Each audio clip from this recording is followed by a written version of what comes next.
રાજ્યના સૌથી મહત્વના સમાચાર આજના દિવસે એ થયા છે કે આવનારા સમયમાં જનરલ નોલેજના પ્રશ્નો બદલાઈ જવાના છે।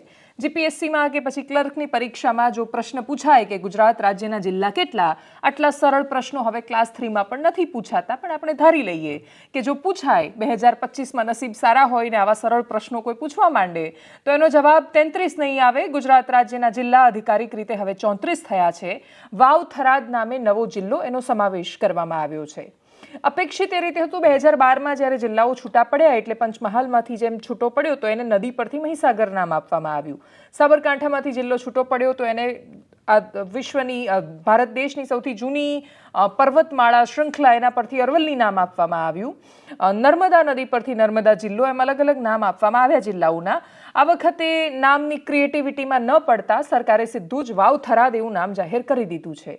થરાદ મુખ્ય હેડક્વાર્ટર એનું રહેવાનું છે, હેડક્વાર્ટર રહેવાનું છે, મુખ્ય મથક રહેવાનું છે, પણ છતાંય વાવ થરાદ નામ આપવા પાછળના ઘણા બધા રાજનૈતિક સમીકરણો પણ છે। આ બંને ક્ષેત્રો મહત્વના છે। આ જરૂરિયાત માત્ર રાજનૈતિક નહોતી, આ નિર્ણય માત્ર રાજનૈતિક નથી। એ જિલ્લાના તમે સુઈગામમાં વસતા માણસને જઈને પૂછો કે પાલનપુર કેટલું દૂર પડે ત્યારે તમને સમજાય કે જિલ્લાનું વડું મથક જ્યારે બહુ જ દૂર હોય ત્યારે ખૂબ તકલીફો પડતી હોય છે। એ સમસ્યાઓના નિરાકરણ માટે રાજ્યના વસ્તીની દ્રષ્ટિએ પણ, વિસ્તારની દ્રષ્ટિએ બીજા નંબરના અને વસ્તીની દ્રષ્ટિએ સૌથી મોટા જિલ્લા બનાસકાંઠામાં આ પ્રકારની સ્થિતિ એટલા માટે આવી કેમ કે બનાસકાંઠામાં 14 તાલુકા હતા। 14 તાલુકા, એમાંથી આટલી બધી નગરપાલિકાઓ હોય, આટલા તાલુકા હોય તો એમાં જ્યારે વહીવટી સમસ્યાઓ આવે ત્યારે શું કરવાનું, કયા બે જિલ્લા વિભાજન કઈ રીતે થયું છે, સૌથી પહેલાં એ તમને સમજાવવું છે। બે જિલ્લા રહ્યા, એક તો બનાસકાંઠા, બીકે તો બીકે રહેવાનું જ છે। 1200 ગામમાંથી 600 ગામ વહેંચાઈ ગયા। બનાસકાંઠા એક જિલ્લો, વાવ થરાદ અલગ જિલ્લો। હવે જે મૂળ જિલ્લો બનાસકાંઠા હતો ત્યાં તાલુકા ઘટ્યા છે। ત્યાંના તાલુકા રહ્યા છે પાલનપુર, દાંતા, અમીરગઢ, દાંતીવાડા, વડગામ ને ડીસા। આ 6 તાલુકા નગરપાલિકાઓ રહી છે, પાલનપુર અને ડીસા બે નગરપાલિકા। વાવ થરાદમાં 8 તાલુકા આવ્યા છે એમના ભાગે। 8 તાલુકા છે, 4 નગરપાલિકાઓ છે। તાલુકા કયા? વાવ, ભાભર, થરાદ, ધાનેરા, લાખણી, સુઈગામ, દિયોદર ને કાંકરેજ।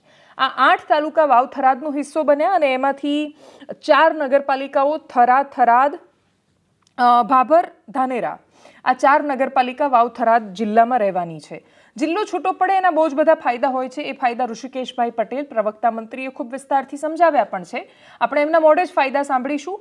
પ્રશ્ન શું થઈ રહ્યા છે તો કાંકરેજમાં વિરોધની શરૂઆત થઈ ગઈ। કોઈ પણ નવી વસ્તુ અથવા નવી જાહેરાત આવે ખૂબ સ્વાભાવિક રીતે એ સારી નરસી સમય નક્કી કરતો હોય છે।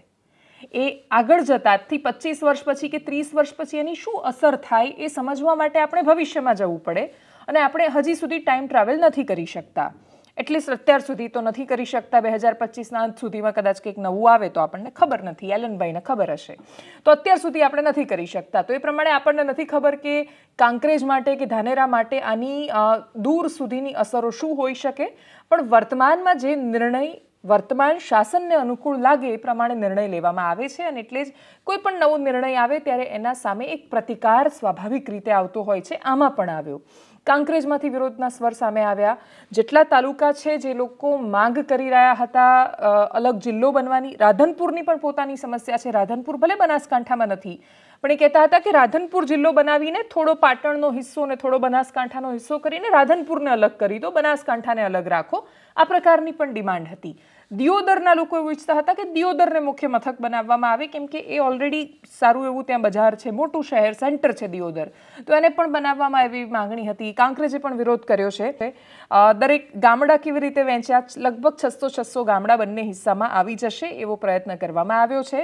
પણ વાવ થરાદ હવે મોટો જિલ્લો બનવાનો છે, વિસ્તારની દ્રષ્ટિએ પણ, વસ્તીની દ્રષ્ટિએ પણ, નગરપાલિકાની દ્રષ્ટિએ પણ, તાલુકાની દ્રષ્ટિએ પણ ખૂબ બધી પ્રતિક્રિયાઓ આવી સંભવિત હતી।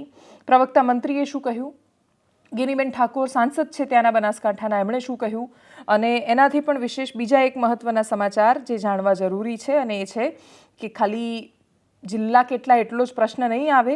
એવું બની શકે કે મહાનગરપાલિકાઓ રાજ્યમાં કેટલી, તો અત્યાર સુધી જે હતી એનો આંકડો હવે તમારે બદલી દેવાનો છે।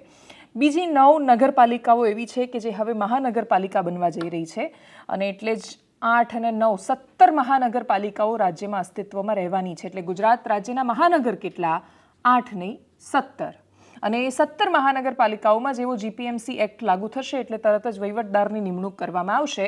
વહીવટદારની નિમણૂક કરતાની સાથે જ આખી બોડી જે ત્યાં અત્યારે ચૂંટાયેલા પ્રતિનિધિઓ છે એ લોકોનું અસ્તિત્વ નહીં રહે અને હવે એ બોડી સંચાલન નહીં કરે પાલિકાનું, વહીવટદાર કરશે. એમ પણ અડધું ગુજરાત, અડધા ગુજરાતના ગામડાઓ વહીવટદારના ભરોસે જ છે. ચૂંટણી આવી જ નથી ખાસા સમયથી.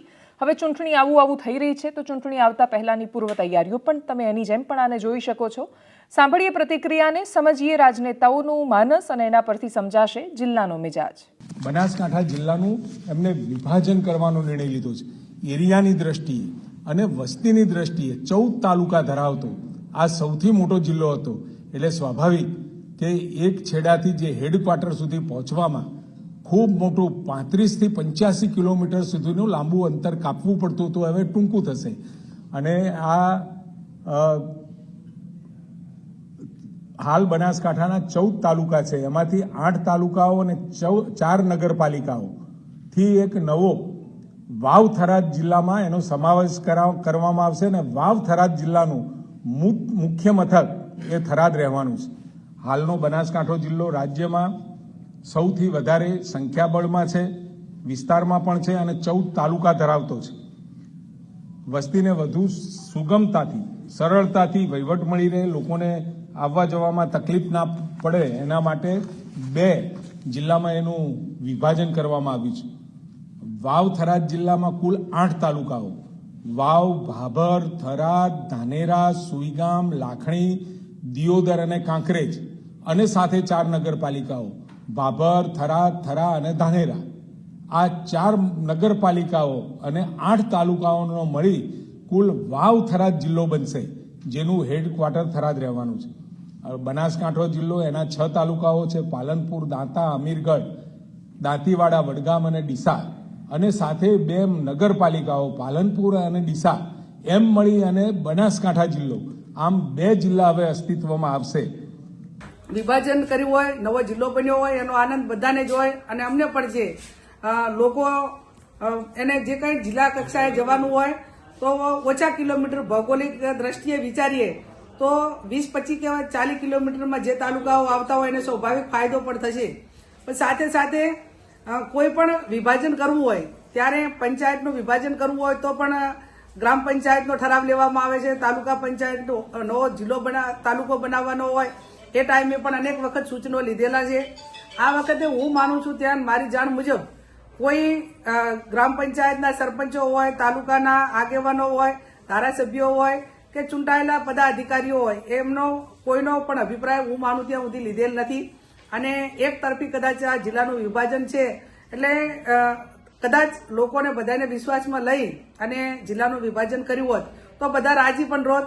પણ અંતે હું માનું છું ત્યાં સુધી ખૂબ મોટો જિલ્લો હોવાના કારણે જે વિભાજન થયું છે એના હિસાબે કંઈક ને કંઈક થોડા ઘણો લોકોને ફાયદો થશે.